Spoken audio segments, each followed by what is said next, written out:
याद रखने योग्य अंग्रेजी वाक्य के इस एपिसोड में, एपिसोड 2 है ये, आप तमाम व्यूअर्स का बहुत बहुत स्वागत है।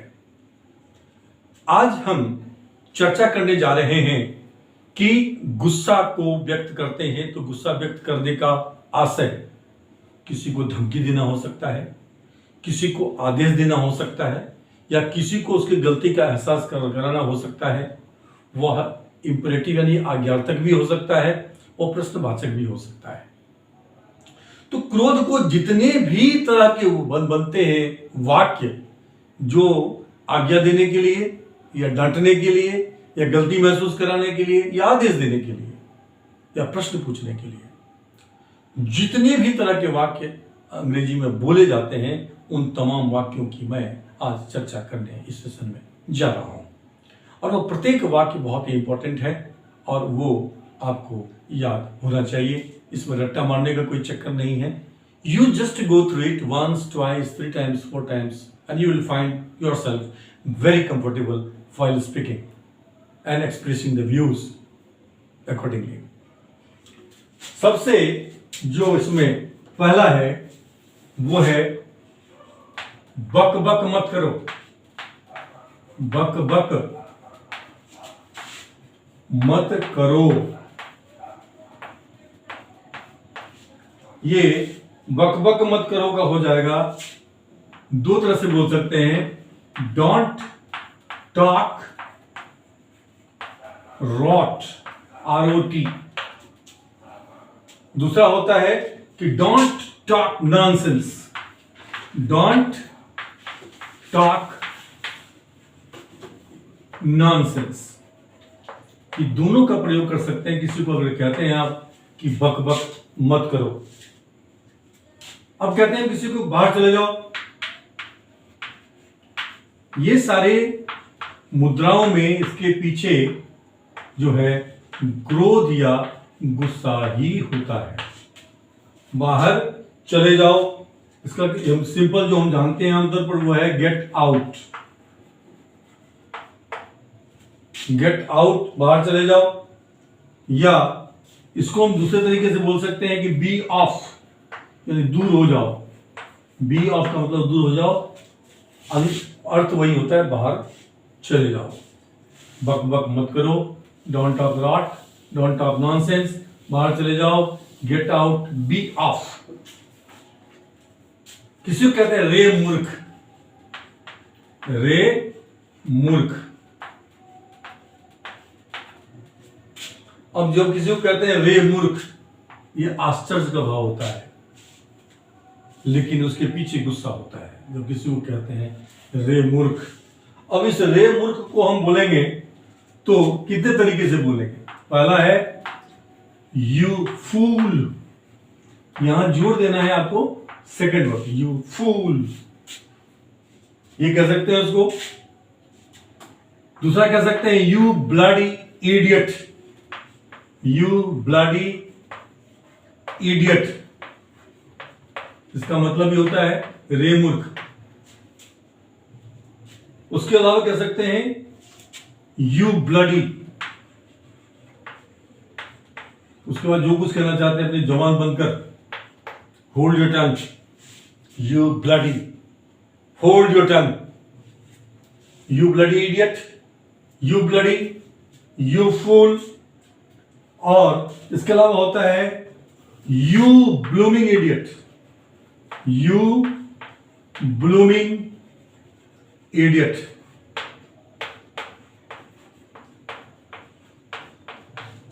ये हम 4 प्रकार से रे मूर्ख को हम अंग्रेजी में बोलेंगे। You fool, you bloody idiot, you bloody, you blooming idiot. इसमें एनर्जी लेवल हाई होनी चाहिए। जितनी एनर्जी लेवल से आप बोलेंगे उसका प्रभाव उतना अधिक पड़ेगा।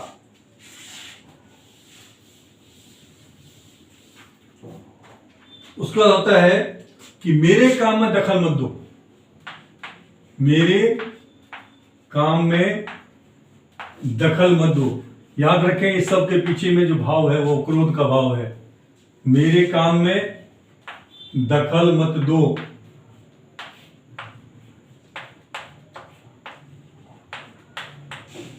अब मेरे काम में दखल मत दो, इसका हो जाएगा डोंट पोक योर नोज, डोंट पोक your nose into my affairs, मेरे मामले में इनटू माय अफेयर्स। डोंट पोक your nose into my affairs का मतलब है कि मेरे काम में दखल मत दो।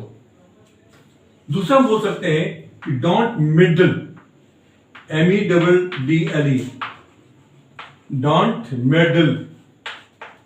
मेडल का मतलब होता है बीच में आकर के समझौता कराने की कोशिश करना, पढ़ करके पढ़ना।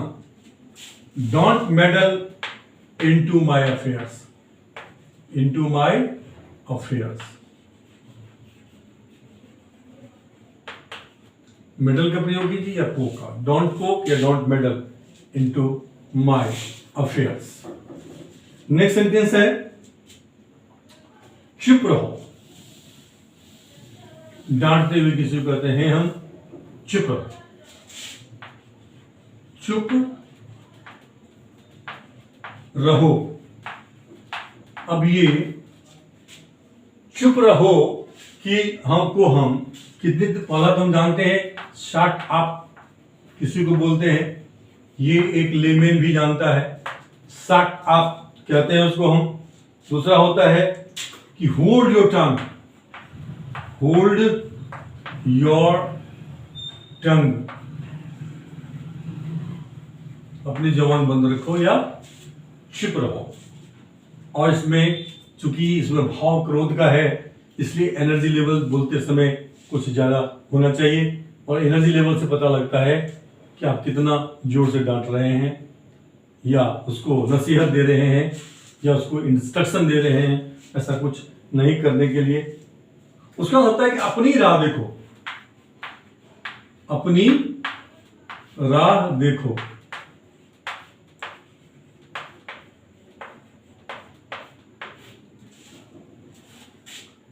जितने भी वाक्य हम बता रहे हैं इसमें कहीं पे भी प्यार का कोई जगह नहीं है।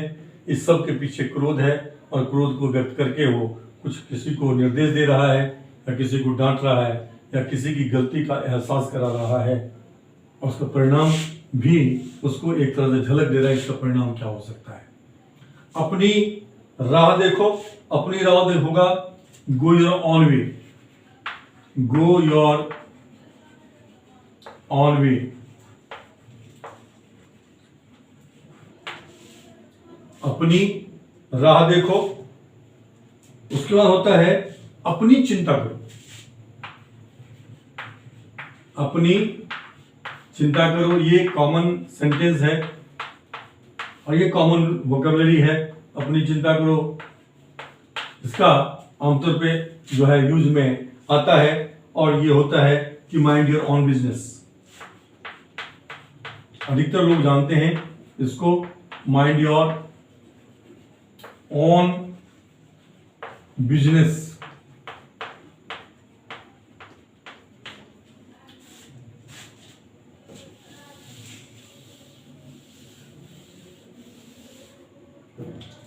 उसके बाद एक शब्द भी मत बोलो। किसी को चुप कराते हैं हम, कहते हैं एक शब्द भी मत बोलना, नहीं तो परिणाम भुगतना पड़ेगा। एक शब्द भी मत बोलो। अब एक शब्द भी मत बोलो कि जो अंग्रेजी हम बोलेंगे वो होगा कि don't utter a word, don't utter a word. ये भी कह सकते हैं डोंट अटर ए वर्ड। और दूसरा हम कह सकते हैं कि डोंट ब्रीथ, डोंट ब्रीथ। कि ज्यादा सख्त होना हो तो एक शब्द भी हलक से मत निकालना। ये इसका मतलब ये है डोंट ब्रीथ अनदर वर्ड, अपनी हलक से एक शब्द ही मत निकालना। ये उससे ज्यादा रुखड़ा जो है ये वर्ड मीनिंग है जो हम यूज कर सकते हैं। उसका होता है तो क्या, यानी कोई आपको स्पष्टीकरण दिया, उस स्पष्टीकरण का आपके लिए कोई महत्व नहीं है, और तब कह दो तो क्या हुआ, तो क्या। अब तो क्या जो है इसका होता है सो व्हाट, उतने के बावजूद वो कहता है सो व्हाट, तो क्या हुआ।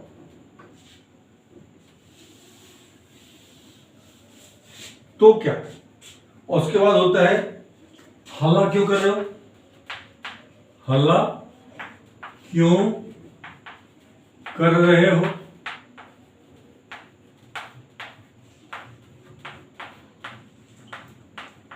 क्योंकि वो हल्ला जो है सामने वाले का उसे चिल्लाहट का एहसास कराता है।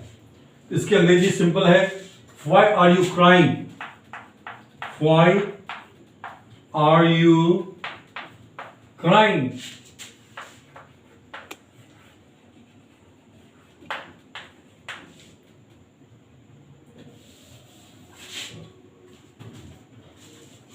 उसके बाद नेक्स्ट सेंटेंस होता है क्या तुम पागल हो गए, क्या तुम पागल हो गए हो।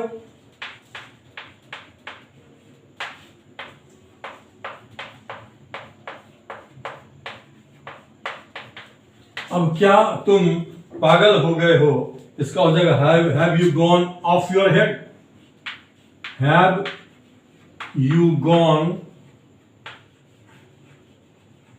ऑफ योर हेड, क्या तुम पागल हो गए हो।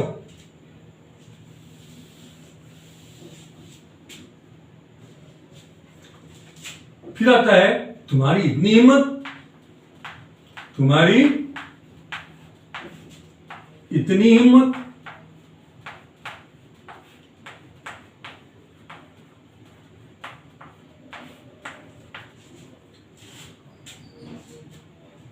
अब तुम्हारी इतनी हिम्मत की भी एक कॉमन वर्ड है ये, how dare you, how dare you.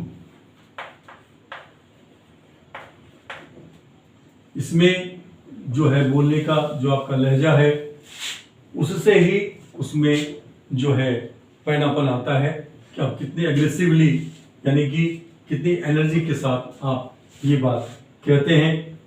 उसका होता है कि तुम्हारा मतलब क्या है, तुम्हारा मतलब क्या है। इन हिंदी कुछ यूं कहते हैं, तुम्हारा मतलब क्या है। अब तुम्हारा मतलब क्या है, इसका हो जाएगा what the devil, what the devil do you mean, what the devil do you mean. ये सभी याद रखने योग्य अंग्रेजी के वाक्य हैं और इनका प्रयोग हम अक्सर बोलने में करते हैं, बातचीत में होती है। और उसके बाद होता है तुम ऐसा कैसे कह सकते हो, तुम ऐसा कैसे कह सकते हो।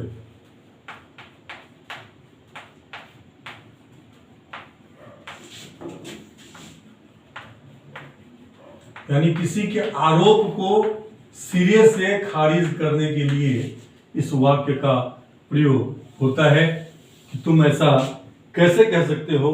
How on the earth do you say, how on the earth do you से।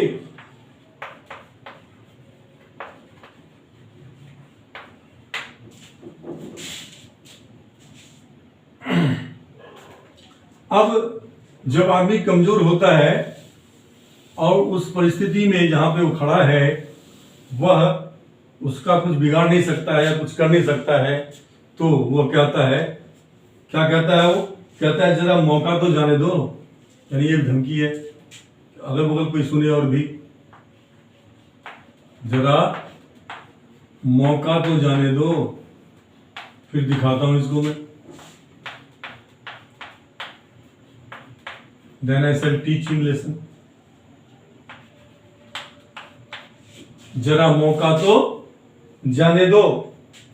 इसकी सिंपल बोलेंगे यू जस्ट वेट।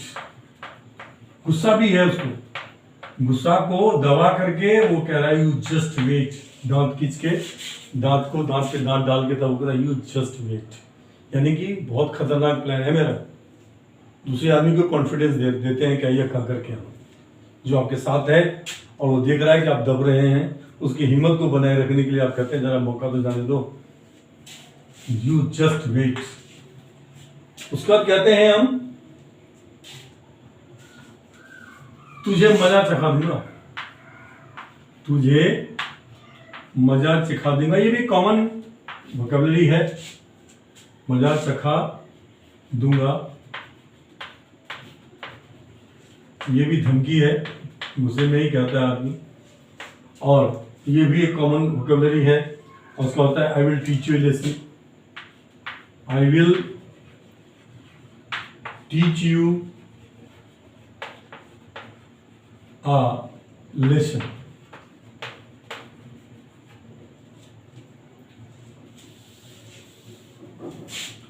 ये कॉमन वोकैबुलरी है जो यूज में आता है। अब किसी को कहते हैं तू गड्ढे में जा, अब तू गड्ढे में जा या चूल्हे में जा, मुझे कोई मतलब नहीं, तू गड्ढे में जा, तू गड्ढे में जा।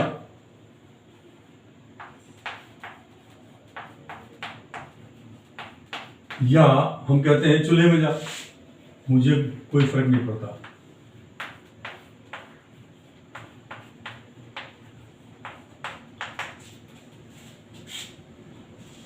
तो तू गड्ढे में जा या तू चूल्हे में जा, इसका होता है कि कह गया हम कि गो टू डॉग्स।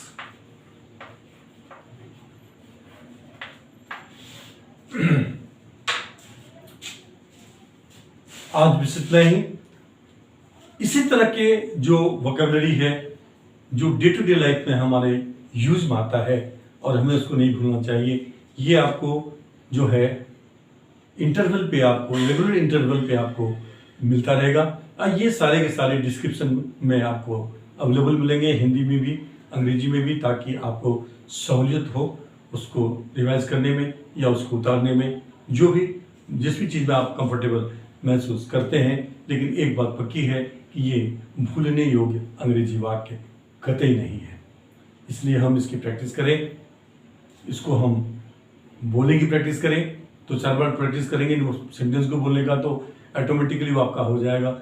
जब कभी भी आपको आवश्यकता पड़ेगी वह आपकी सेवा के लिए हाजिर रहेगा। जो नए आए हैं उनसे मैं निवेदन करूंगा कि हमारे और भी जो प्लेलिस्ट है उस प्लेलिस्ट में जाएं और अपनी जरूरत के हिसाब से आपकी सारी की सारी जरूरतें यहाँ पूरी होगी, वो भी एक क्रम में।